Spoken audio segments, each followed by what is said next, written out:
You ready?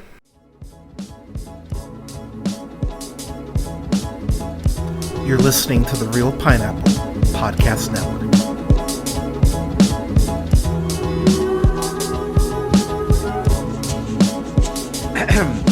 Good evening, ladies and gentlemen, gays and gays. This is the Real Pineapple. This is your humble host, Hunter, here. I hope you're well. I hope you're safe. I'm real excited about my interview today. You know my guest from Stoker Kills, Love Daniel, and then from her new film, which she starred in, directed, wrote. Oh my God, what else? What can't she do? So I got Sara Friedman here. Sarah, how you doing today? I'm good. How are you? Thank I'm you for really well. Yeah, thank you so much for making the time. So I'm gonna just kind of jump in here right out the gate. Talk to me about the process of writing this movie and then deciding to direct it. What because I always have this kind of like fear when I hear that someone's doing multiple things because it's like, okay, at some point in theory you could get pulled in one direction and maybe your or your quality of work will lessen from one of the other jobs that you have. And yet I think you nail all three things here, especially the writing. So yeah, can you talk to me about that decision? Was it early on that you said I have to star in this and I need to direct this as well? Yeah, I actually I started out as an actor, but I also studied I did theater directing in college. So acting and directing are both kind of my real loves. And I had, the idea for this concept actually as a short film in 2015. I thought that I wanted to try directing some film. So I was like, I'll just write this little thing and I'll just make it. And I discovered that I loved film so much. And after that, I went on to write, direct, and star in a lot of different short films. So I really spent several years practicing that muscle of kind of doing them all at once. And then when it was time, when I knew I was ready for my first feature, this felt like revisiting the characters I had done in this short. I really knew I wanted to do not only for the message, but like you said, this role is has been with me for so long that I knew that the acting wouldn't pull me too far away from really focusing on the directing. It wasn't a Fair. character that I knew the character like the back of my hand years before we even started shooting.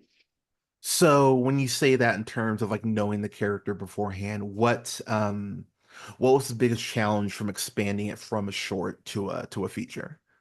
For me, I think the biggest challenge in terms of the writing, just of the story, was just really expanding the scope of the world while remaining true to the sort of core between these two main characters. So it was a little complicated. At first, I sort of overwrote it. I added too many new characters. I added, there was a B, and a C plot that got cut. So it just was figuring out exactly, it was also the first feature I directed. So it was just figuring out exactly how much to expand the world. And I'm really happy with where we ended up, but it took a lot of work in the edit to go, you know what? I actually didn't need those three scenes. Let's kill them. What was the plot that like hurt you the most to cut, like for the flow of the movie? Yeah, there was a whole really fun subplot with a lot of wonderful acting in it, and I'm bummed it got cut, but it just messed with the pacing too much. Fair. It was a big Dusty, the male lead. There was there's a whole storyline about the bullying that he's faced from his stepbrother, and that was even more expanded into this whole other plot of a little underage drinking scheme that was going on at the park. And it was a really fun, cute plot. And it eventually got cut because it was taking away from the connection between Nora and Dusty, which is really the crux of the whole film. Fair. So one thing I will say about your acting, that I really enjoyed is that you're very expressive in terms of like your facial expressions. And so like whenever Nora's annoyed, like I felt that. And I acting wise too, your comedic timing is is incredibly spot on, and not just in a way, not in saying the lines, but how you deliver them. What do you come from like an improv background as well? Because as I was watching the film, I was like, I feel like there are definitely moments in here that aren't script ready, that aren't in the script, but that you kind of threw in Yeah. there. Well, one thing, I have, done some improv. I've taken improv classes. I love comedy. But that's not my background. I think those moments really come especially from my co-star, Dave Register, who plays Dusty. He and I have known each other since middle school. Oh Uh, wow, and okay. we went to the same middle school, high school, everything. Oh, So that's a trip. Okay. he and I have a real ease when we're acting together. I also, as a director, I always encourage improv from any of my actors. I love it. I think that actors typically know the characters better than you do, so why not let them, have at it if we have time. On indie movies, you don't always have time.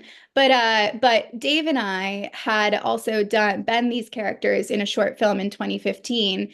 And so much of that short came from just playing around and seeing what happened. So a lot of that sort of kind of freewheeling, just permission to try something comes from that comfort with each other. In terms, since you brought it up, saying that, like you encourage improv if you have the time, what was the shooting schedule like for this? We shot this movie in 15 days. Good grief. Okay, Yeah, yeah. So yeah. like were you doing like two takes maybe? Or Sometimes, honestly, some scenes, yes. And some scenes when I could do more. I was so fortunate to have such talented actors that it was very rare that I left a scene going, oh, I wish we could have gone again. And my producer and AD and everyone, they did want more than anything for us to get what we needed. Um, One thing that I actually love about directing and acting at the same time that I think goes quicker is I can just direct myself in the middle of the take. I don't have to cut. I don't have to, mm. I don't have to talk to an actor to give a note. Everyone makes fun of me because we'll be doing a take. I'll say a line and then I'll go, oh, wait, I hated that. And then I'll just say it. Uh, and it actually, oddly enough, saves a little bit of time. And last year I was at a screening of Maestro with a Q&A with Bradley Cooper after, and he said that he does the exact same thing. He was, in his full prosthetics playing Leonard Bernstein, going, "Oh, wait, no, hang on," just directing himself in the middle of a take. So that's a little trick as a time saver. What was the scene that what was the scene that you had the hardest time shooting as far as the takes? What was the one that took the most effort to shoot? Yeah, the I would say probably, well, two come to mind really quickly. There's a nighttime beach scene that's Hmm. the first sort of intimate moment between the main characters, and it turns from a love scene into a fight. They're, angry with each other, and little fun behind the scenes fact, our generator went down. Oh So shit. sudden, it's like our DP's trying to figure out how to light it with like battery powered. So Oh things like no. this, things like this just happen and you have to roll with it. And that already was going to be a very difficult scene emotionally.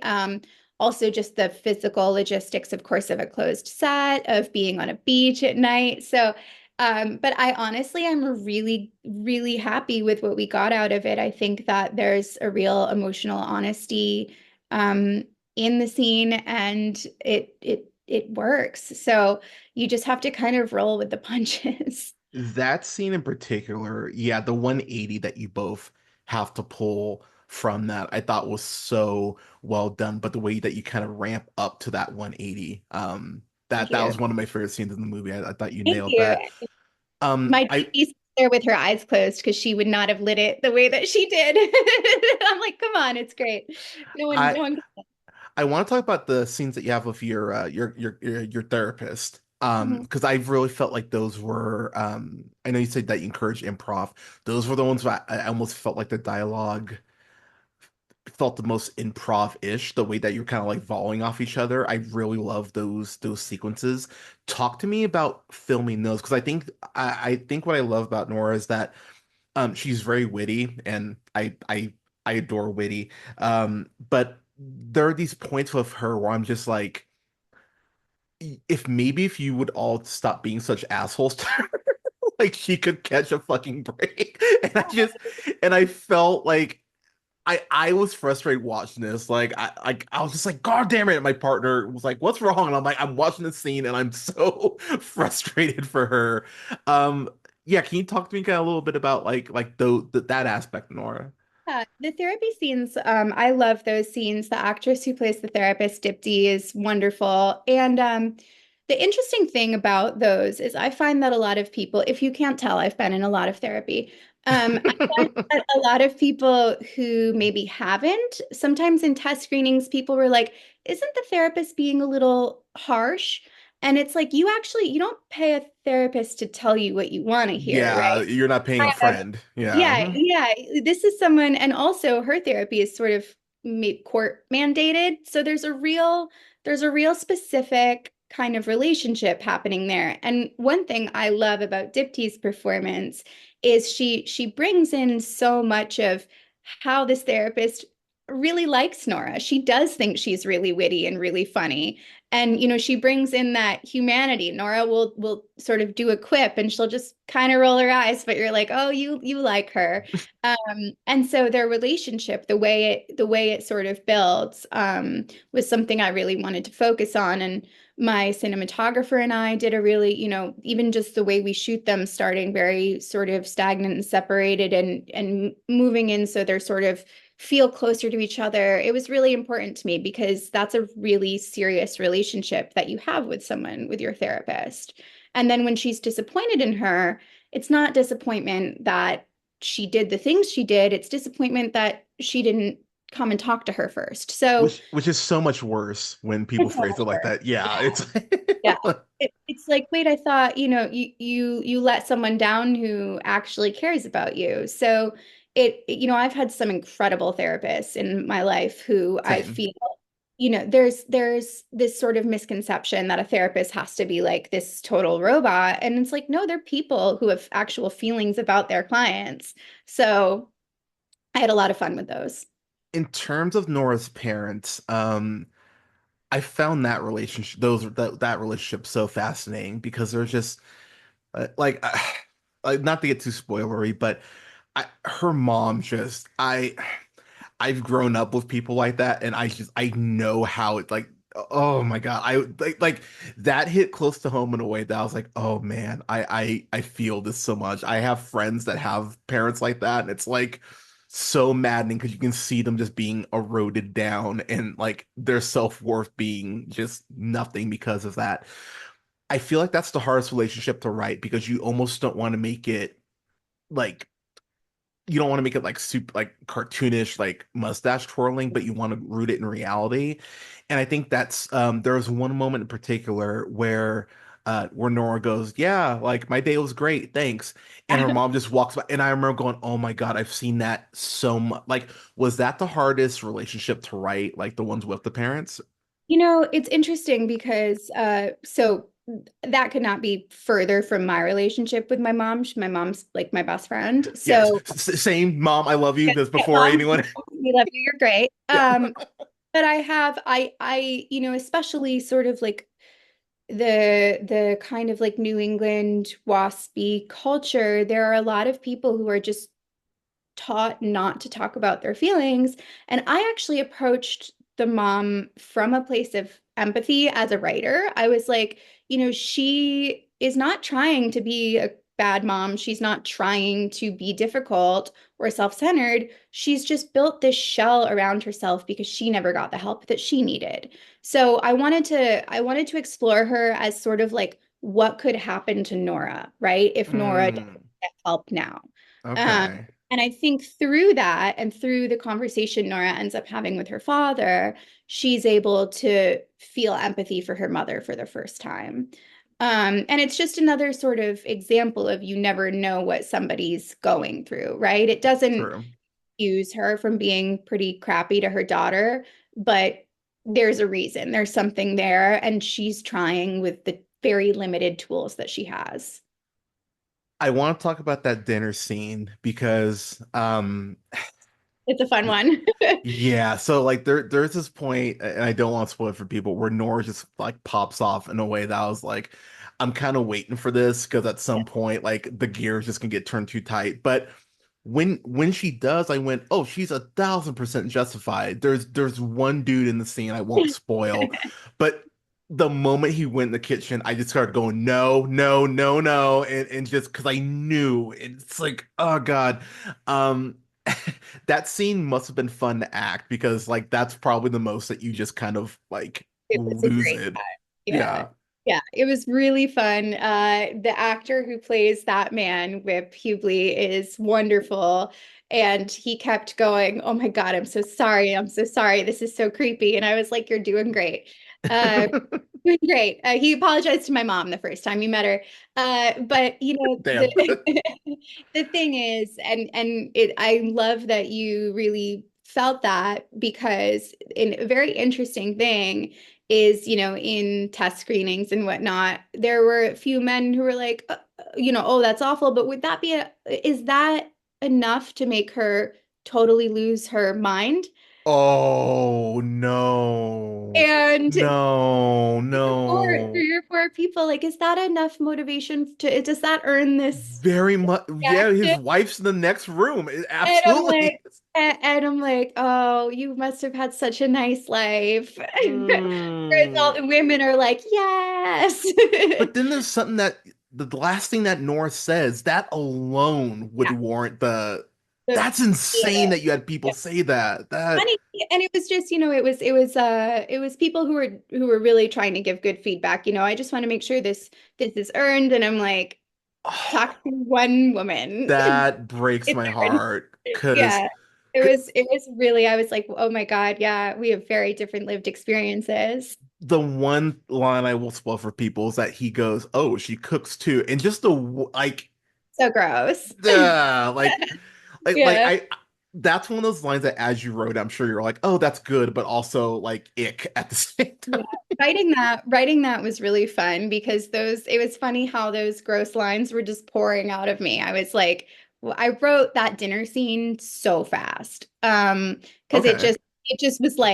it just was coming out and it was like, oh, I love this. Yeah, that scene is last question I have for you. This felt very personal, like obviously doing the short film and everything, but how much how do I want to put this? How much of yourself do you put into something like this given the subject matter versus Yeah, serving your characters? Like how do you find that balance? absolutely. And much like I said that the mother is sort of Nora if she never got help, Nora is like a version of me if I never got help, right? Like Mm, there's parts of me in everything I write. That's just I think what it is to be a writer. There's parts of me in Dusty. There's parts of me in each of the parents, or parts of my parents, or all of my friends. So it's one reason that I knew that this was a good, feature for me to direct as my first feature and star in is that I knew I can access Nora very easily. But because our journeys are different enough, it's not overwhelming, right? It's not, yeah. I can put myself in her shoes and I've had very similar life experiences, but I have written enough of a buffer that it's not like reliving Okay. traumas. Okay, good. Uh, Yeah, exactly. I never um I had an acting teacher who just really stressed the importance to us of there's no need to sort of break yourself open with your traumas to be a good actor. It's just you don't need to do that. And so I like to have a safe environment for everybody, a fun environment, and even when dealing with really serious subject matters. I do have anxiety and OCD and all of those things. So, but they manifest differently enough that it wasn't like walking on set and reliving the worst day of my life. Good. Um, okay, I lied. I have one more question. Because this is such a like dramedy, I'd say. Subject wise moving forward, like are there genre like do you want to go into like do you want to do a horror flick? Do you want to do an action film? Like what do you kind of want to do moving forward? Like It's funny. So right now I've got two features in development. One is a darker comedy, and the other is a folk horror. But nice. Okay. I know I'm all over the place. My real dream, sci-fi and fantasy. Those are my genres. That's my. Okay. I am a big nerd. Put me in a Star Trek world. Like that's. Yes, let's I'm just go. a huge Trekkie. Like just Are you that's like. really? Oh, see, I'll say I knew you were cool. Okay. I am. Yeah. Cool. Yeah. No, Trek is cool. Go, don't, no, no, It- no, no, none of this. Yeah. But no, I would do absolutely, I just love movies. I love TV. I love stories. Um, I love all genres, and I'm excited to try to not pigeonhole myself into sort of quirky comedy. So my next thing is already very different. Hell yeah. Paramount, give her money. Let her write a Star Trek script. Come on. I'm available. I will say in closing, Sarah, there is a scene that takes place in the kitchen, and um it was enough to make me cry. Like I actually had to pause the movie, but it was so nice to have that scene because it's nice to hear that sometimes things are rough, but it's okay. It's okay that things are rough. And I appreciate you so much for being able to not just write that scene, but to write what I thought was such an enjoyable film. So I thank you so much for putting yourself out there, for revisiting Nora. And I thought you did an incredible job with this film. And I really appreciate you taking the time to talk with me today. This was So much. such a good way to go into my weekend. But before I let you go, if you wouldn't mind telling people where they can see the film and then where they can find you on socials. Absolutely. So the movie is called Heightened, and it is available on Apple TV, Prime, as well as all of your sort of cable and digital VOD. So, Spectrum, all of that. But Apple TV and Prime are the easiest places to find it. And my name is Sara Friedman. My name, you can just search that. But also, all of my social media is Sarah Mintaha, Mintaha. It's my middle name. Perfect. Sarah, again, thank you so much for taking the time. I can't wait to see, like, I am gonna be checking out those horror flicks, like whatever you put out moving forward. But thanks again for taking the time, and you have a good rest of your day, all right? Thanks, you too. And you take care. Bye.